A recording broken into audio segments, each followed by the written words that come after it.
The NBA trade deadline is Thursday afternoon, and the Philadelphia 76ers expect to be one of the main teams in the news come Thursday, with many players on expiring deals and attractive contracts that are able to be moved for a reasonable price. The Philadelphia 76ers will have their name in the news on Thursday quite often. And coming off of the legs of two massive NBA trades that shook up the league, obviously the Luka trade going to the Lakers, and then last night with De'Aaron Fox getting shipped down to San Antonio, Zach LaVine in that deal going out to Sacramento as the main pieces in that deal.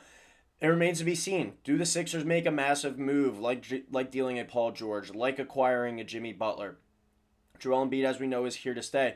But with the Sixers sitting at 19 and 29, they're still kind of in that limbo mode of, do we go out and trade for somebody? Do we make a smaller deal? Do we blow it up and trade guys like Kelly Oubre, Gershon Yabusele, and the guy that we're going to be talking about in this video, Caleb Martin?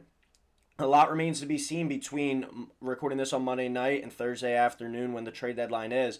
What do the Sixers exactly do? I touched on it on my last video. I'd say at this point of the season, where they are sitting at 19 and 29 with what the Bulls just did in clear kind of tank mode now, with the ability to still climb to as high as the 6th seed, I think, and with it sounded like as of this morning, Monday, everyone on the team practiced besides Jared McCain. So everyone that's been hurt, Joel Embiid, Andre Drummond, Paul George, Caleb Martin, the list goes on and on. The guys that have been injured and missing games look like they are their return is on the horizon, to put it quite simply. Game on Tuesday night against the Dallas Mavericks, game on Wednesday night against the Miami Heat, and then you have the trade deadline Thursday afternoon. Do your plans change with the results of these next two games? I don't know if it's that fine-tuned. If the Sixers fall to 19 and 31, do they view it as a lost season compared to 19 and 29? It really is kind of up for debate. Who knows what is going on inside Sixers brass, inside the Sixers walls, but there have been, various reports. And as we said, in this one, we're going to be talking about Caleb Martin, of potential Sixers that could be on the move come the trade deadline on Thursday afternoon, or obviously could happen before that, Tuesday or Wednesday as well. The report coming from Keith Pompey of the Philadelphia Inquirer, he reports the Lakers and Kings have both shown interest in Caleb Martin. The Kings is a bit of a head scratcher to me, because with the Zach LaVine trade, I don't think they got better. I think he's had a good year, but I think that team was better suited with De'Aaron Fox. Obviously, it just seems like the Fox kind of tenure ran its course there. So it wouldn't really make too much sense for me to find his way to Sacramento with the Kings, but we'll talk about it a little bit. Caleb Martin has one of the more attractive contracts in all of the NBA, I think, in terms of role players. A 3-year, $24 million deal. He's in the first year of that. It's not like the Kings are taking a massive risk taking that type of contract on. The Lakers, for sure, I could see them being kind of all in now. Their odds to win the title basically shrunk in half after acquiring Luka. Obviously, the big move there. And with an older LeBron into his 40s now, you want to try and maximize the window. I think, obviously, that trade was made with the intention of, all right, let's go out and acquire Luka to basically be the next star, be the next piece of this Lakers franchise, the next NBA star that is kind of running Los Angeles. That was the intention there. But you also kind of killed two birds with one stone, and basically, like, how many players or how many teams are going to have a better 1-2 punch than Luka and LeBron? Obviously, LeBron isn't what he was 5 years ago, 10 years ago, but he's still pretty damn good. He just had a triple-double on Saturday night against the New York Knicks. So LeBron's still playing plenty of good ball, and it would make sense for them to add a 3-and-D wing type of player as Caleb Martin is. And Caleb Martin, the thing with him as well, he's been dealing with an injury. He's been out with a hip strain for almost nearly a month now. I believe the last game he played was on January 10th.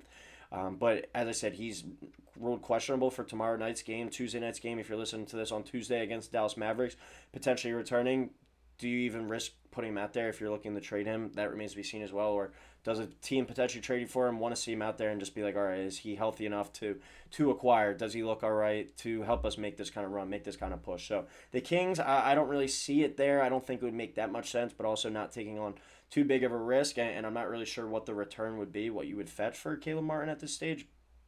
But his name's obviously being floated out there, and the Lakers certainly makes a ton of sense with that team. You're gonna need guys to be able to hit corner threes and be able to defend with LeBron and Luka running the show there. So that's the main kind of story there with Caleb Martin. The main report right now, of the team showing interest in him.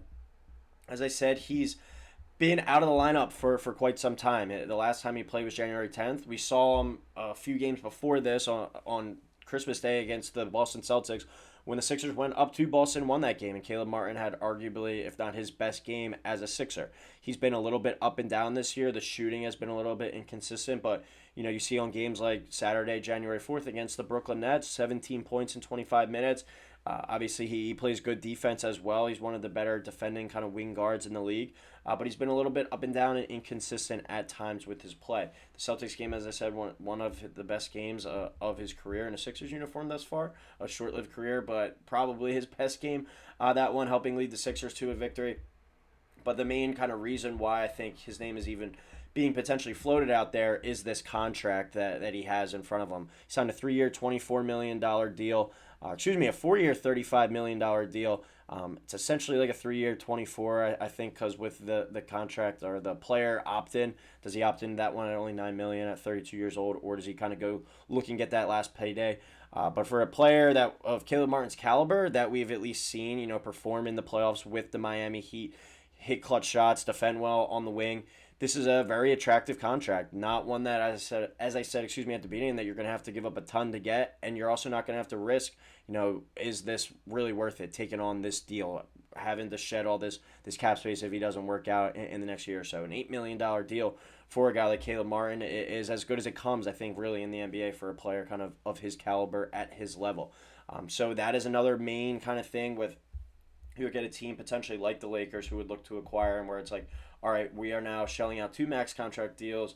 We already were with Anthony Davis as well, but with Luka and with LeBron, you kind of got to fill in the team around him, as the Sixers kind of had. The Sixers were fortunate enough with Tyrese Maxey having his bird rights to be able to go out and acquire the 3rd max with Paul George. Obviously, that hasn't worked out to an extent yet. It remains to be seen. Does Paul George is he even on the roster come Thursday? That's a rumor out there as well that the Warriors have been touching in on him.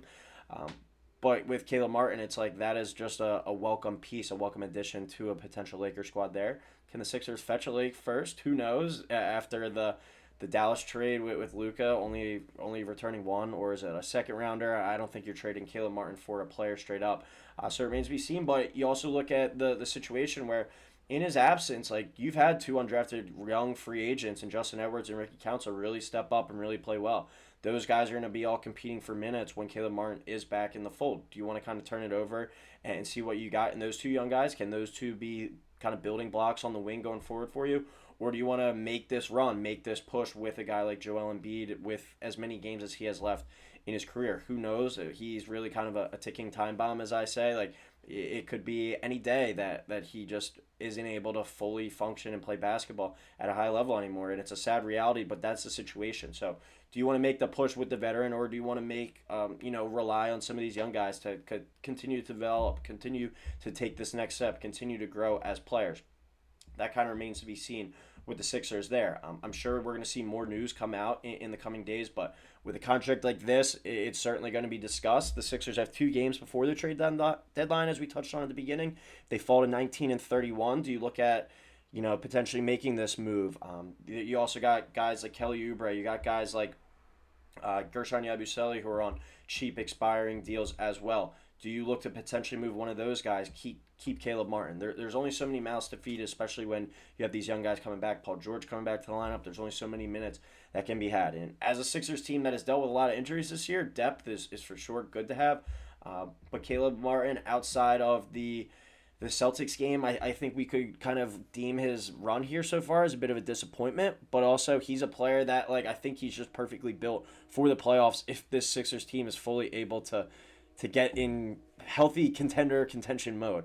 It says right here he's shooting 56% on his corner threes this year. That's what he's going to be able or asked to do in those playoff games, be able to sit there, hit corner threes, and then go out there and defend well on the other end, whether it's a Mikal Bridges, whether it's a Jason Tatum, whether it's a Donovan Mitchell. He's a guy that can match up with point guards to wing. So the box score, I think it doesn't always say it all for a guy like Caleb Martin, and how much of the Sixers really kind of value that, and is the cheapness of his contract as well going forward. With 3 max contracts on your team, you need to have these cheap role players that are able to help you do the little things and help you win those games in small ways. So do you guys think Caleb Martin gets moved before Thursday? As we said right now, Keith Pompey reporting Thursday and Friday,